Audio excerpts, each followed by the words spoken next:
Hey everyone, this is Paul from Thinking Christian, and what I want to do in this video is talk about Craig's conceptual argument for the existence of God. This is based on the existence of abstract objects. It's a very interesting argument. Craig only dedicates about a page to it, and I think the reason for this is really generally of interest mostly to philosophers. I don't think most people would necessarily understand some of the technicalities or maybe even the language here, but if you're a mathematician or you deal with abstract stuff like logic, then you may find this argument at least fun or interesting and have a good discussion about it. So I'll first present Craig's version and then I'll present my version, which is just a slight tweak that tries to be maybe slightly more precise about some of the assumptions, which is very, very closely related. I'm not trying to say my argument's better. Definitely not. Craig's an academic philosopher and I'm not. But hopefully, seeing both of these versions, you can choose which one you like the most and then we can have an interesting discussion about it. So Craig's formulation goes like this, and it's very similar to one of the arguments in Alvin Plantinga's work, 24 or so theistic arguments, which can be very technical. So it goes like this. Premise 1, abstract objects such as numbers and propositions are either independently existing realities or else concepts in some mind. So if they're independently existing realities, this would be something like Platonism, mathematical Platonism about numbers, and then Platonism about propositions. Premise 2, abstract objects are not independently existing realities. Premise 3, if abstract objects are concepts in some mind, then an omniscient, metaphysically necessary being exists. So if they're concepts beyond our own mind, if they're mind independent, then that means if they are concepts in some mind, they're concepts in the mind of the omniscient being or the metaphysically necessary being, and that necessary being must exist. So therefore, an omniscient, metaphysically necessary being exists because of premise 2. So this is Craig's version, once again talking about abstract objects and ideas, and I think the main point you're probably going to push back on if you're not convinced by this argument is going to be premise 2. I think like premise 1 as well, if you're a nominalist, you could do that, but premise 2 in particular, it involves a refutation of Platonism about these types of things, but which of course you can do. There are good challenges to Platonism. Some of the ones that we like to talk about are the fact that how is it possible that there's this realm of things called numbers that our mind is somehow able to access?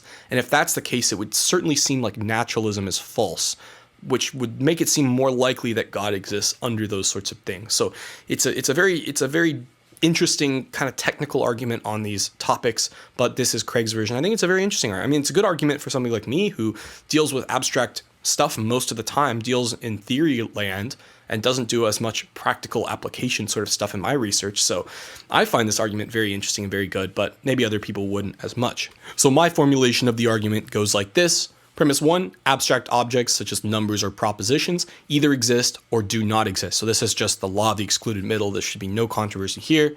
Premise 2, abstract objects do exist. And this would involve some refutation of nominalism or some refutation of the idea that abstract objects do not exist. And my argument for this premise would be the no miracles argument. This is used in the philosophy of science to argue for realism about scientific objects or scientific theories, the idea that, okay, we have this theory that describes this thing like an electron and we have all these things that we understand about it. It would be a miracle if this thing didn't exist and yet still behaved in accordance with these principles without the thing existing. And in a similar way, I think you could argue, well, given the unreasonable effectiveness of mathematics following Wigner, given the fact that we do tend to understand these sorts of things, it would be a miracle if these things didn't actually exist at all. So now with premise 2 that abstract objects do exist, you can now say either abstract objects exist in some Platonic sense, they're independently existing realities, or they're concepts in some mind, and saying that if the abstract objects are concepts in some mind, then an omniscient, metaphysically necessary being exists who is the source of these things. We can't have, propositions or mathematics without such a being.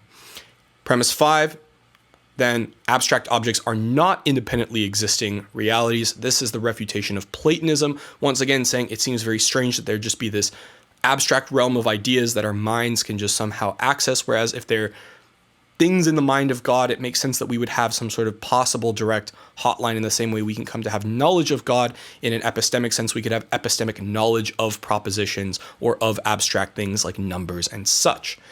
Therefore, the first conclusion is that therefore abstract objects such as numbers and propositions are concepts in some mind. This is combining premise 5 with premise 3. And then combining that conclusion with premise 4, we say, therefore, an omniscient, metaphysically necessary being exists, or therefore, basically, God exists, which is basically the whole point of this argument is saying, it seems odd that things like propositions and numbers could exist and possibly be so effective without something like the existence of God. You can argue this in part, the general strategy of this argument could also be used based on the unreasonable effectiveness of mathematics and the fact that our minds can somehow come to know these abstract things, which does serve as an interesting challenge to naturalism. So thanks for watching, and I hope you found this helpful. You can check out Craig's book and also Plantinga's work, which I think is maybe slightly inspired this, or maybe just kind of tangentially inspired this and has some other interesting arguments as well. So that's a paper that's worth your read. And of course, William Lane Craig, he dedicates about a page of his book to this argument, but I think it's worth talking about. I think it's an interesting argument. So I hope you found this helpful, and I'll see you in the next video.